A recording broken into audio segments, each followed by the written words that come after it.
Rian Coetzee, Fortis Proactive Defense Solutions. And tonight I'm talking to Dewaldt Engelbrecht. Dewaldt is currently busy with his third year on the loan operator course. And he's also busy shadowing the instructors with the long-term aim of becoming a loan operator instructor himself. Dewaldt, good evening and welcome. Good evening, Rian, and thank you for having me. I look forward to having a bit of a chat with you. Great stuff. I'm interested in your journey up to where you joined loan operator. Just to find out, how did it happen that you became interested in guns? Were you one of those people who have been involved with firearms from a young age or only at a later stage? It's always interesting to just hear where people come from. Now they got to that point where they joined. What got you that far that you decided you need this training? So, Rian, if I may take a little bit of time to explain to you the journey that brought me to loan operator. Really, I always grew up with firearms and firearm education around the house. So in a way, firearms has always kind of been a family tradition to me.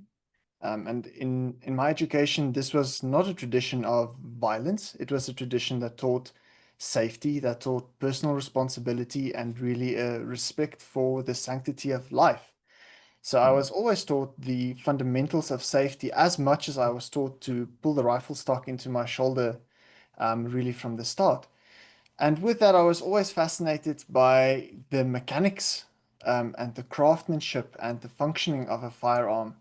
And to that end, I always say I'm really more of a gun nerd.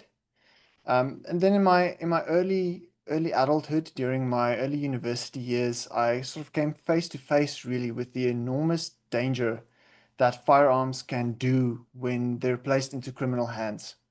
So one evening while we were visiting a friend, we were really just on our way out and saying goodbye, when suddenly three men appeared out of nowhere, with firearms. And there, with the barrel of a revolver pressed to my head, and someone who said that he was going to shoot me, I realized that my safety and my freedom were taken away in an instant, not by a firearm, but by someone who was using it for a bad purpose. And that night, I was absolutely convinced that I was going to die. And I realized in that moment and in that situation, that no one was coming. We were left alone, really at the mercy of our attackers. And um, even if the police and armed response were to arrive, it would be too late. By that time, that situation would have played out. So here in South Africa, really, criminals carry guns. And we were blessed enough that evening that we lived through it. Um, but a quick look at the news headlines on really any given day and the murder rate in South Africa will tell you that many of our fellow South Africans really are not that fortunate and might not live through similar situations.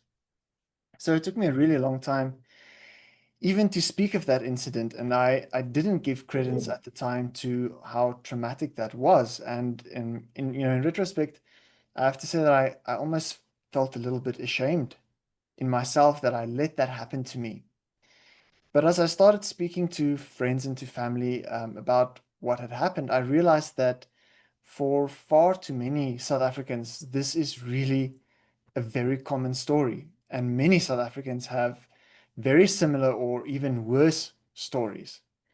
And it was only once I started hunting with my father again that I kind of recovered the passion for firearms and the interest in firearms, realizing that they are not necessarily implements of violence and implements of crime. So I finally decided that I would purchase a handgun with the intent of carrying it for self-defense. And at the time, of course, I was acutely aware of the statistics that say that um, victims who are armed are more likely to be harmed during an attack than victims who simply go along with the attack. And I was aware of the accusations that you are more likely to be shot with your own firearm, and the danger that having a firearm poses in a potentially volatile situation.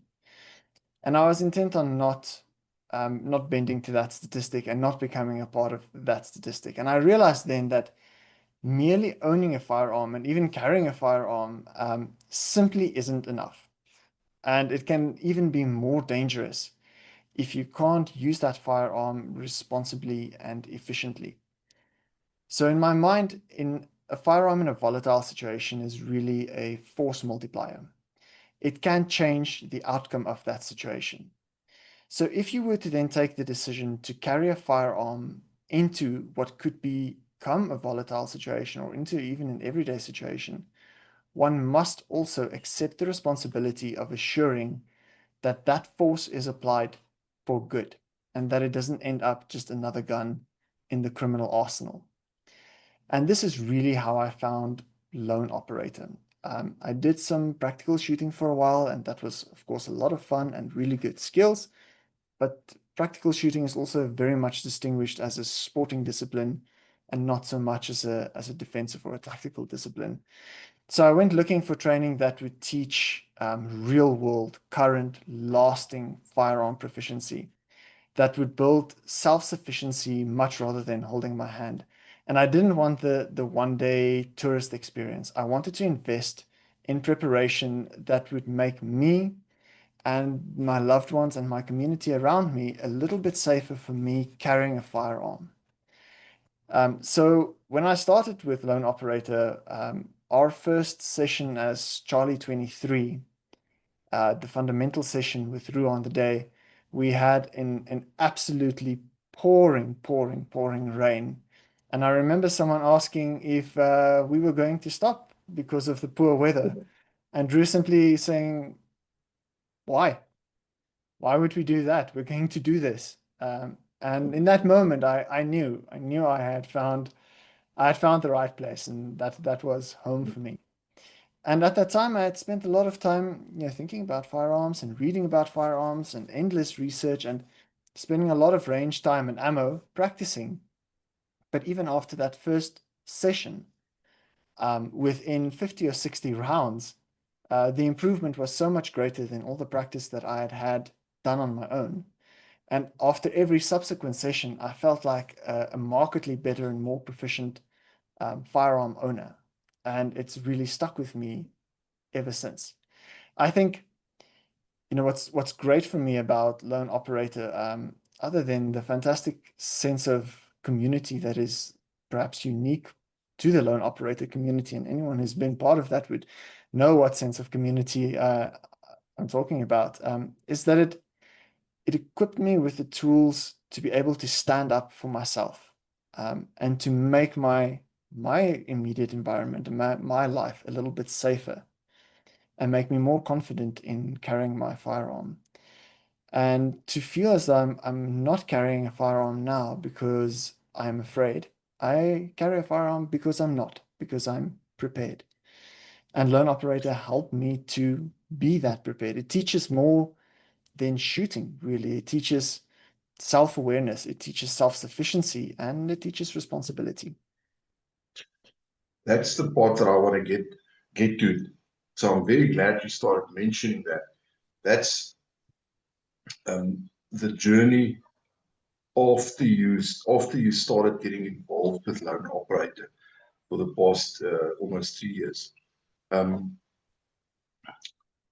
want to very specifically get into how it has affected or altered your mindset, your way of thinking about the crime situation, handling it, personal safety, self-defense, that type of stuff. Well, I think objectively, we all realize on some level the reality of daily life in South Africa. It's a beautiful country. We love living Yeah. here, and I refuse to leave the country I was born in because I should be intimidated by criminals and thugs. And from that point on, I feel like we can either be part of the problem or we can be part of the solution. And I'm not convinced that there is that much middle ground in between to deny responsibility or to deny involvement in our country's situation. So I would rather be prepared and be a force for good. And in that, if I look now from where I started with lone operator, just in how, not just in handling, how I handle my firearm, in how I handle everyday life situations, and how I look at the world around me. It's not a paranoid assessment. It's an awareness of what's going on around me. It's an assessment for looking out for things that I maybe would not have realized before. And that makes me feel more confident and safer where I am than I would have felt before, uh, where I might have been a little bit scared to move into situations that are unknown to me, scared to move into areas that might be dangerous. I mean, even everyday shopping trips in South Africa can be dangerous. This is true. This is true. I mean, literally walking around the block can be and often is very hazardous. And I think if I was to isolate some of the principles that lone operator teaches, away even from the component of firearm training, those principles would still make me safer, more confident, and more self-sufficient, even in the absence of having my firearm with me. And that part is very valuable because, there are people out there who, for whatever reasons, do not want to own a firearm. Um, and, it's important to know that there are still things that you can do to make yourself that little bit safer. I mean, there are no golden threads in this. We're all vulnerable. We're all human. You can get hurt. But the more you can do to sort of try and make yourself or the potential of becoming a victim less. So you're juggling the odds, really. That's what you're doing. And I think the more we share these skill sets and the more we share these principles, we are decentralizing the responsibility of protecting ourselves. And we're now sharing that responsibility of protecting ourselves. And the more people around us are willing to share that responsibility and to share the awareness and the basic ideas, um, the larger our safety net around us become as we all form individual links in a community that is capable of protecting ourselves and looking out for ourselves. Very true, very powerful. Dewaldt, thank you so much. I really appreciate that you took the time to come and share some of your journey with us. I realize that it's never the easiest thing to talk about stuff like that that's happened to you. Um, it takes guts to do that because it takes guts to get into a situation where mentally you can put that past you, where you can move on. There's a lot of work involved. It doesn't just happen. So from that respect, I'm very grateful that you decided to come and share that with us. I'm sure that the viewers will find something highly valuable in your journey, and there are obviously, living in South Africa, there are people who will probably share similar kind of journeys. Um, and I hope that with this video, we can give them hope that there is something you can do. You don't have to just sit back and take it. So for the viewers, you know the story, like the video, subscribe to the channel, please help us grow the channel. That way we reach more people.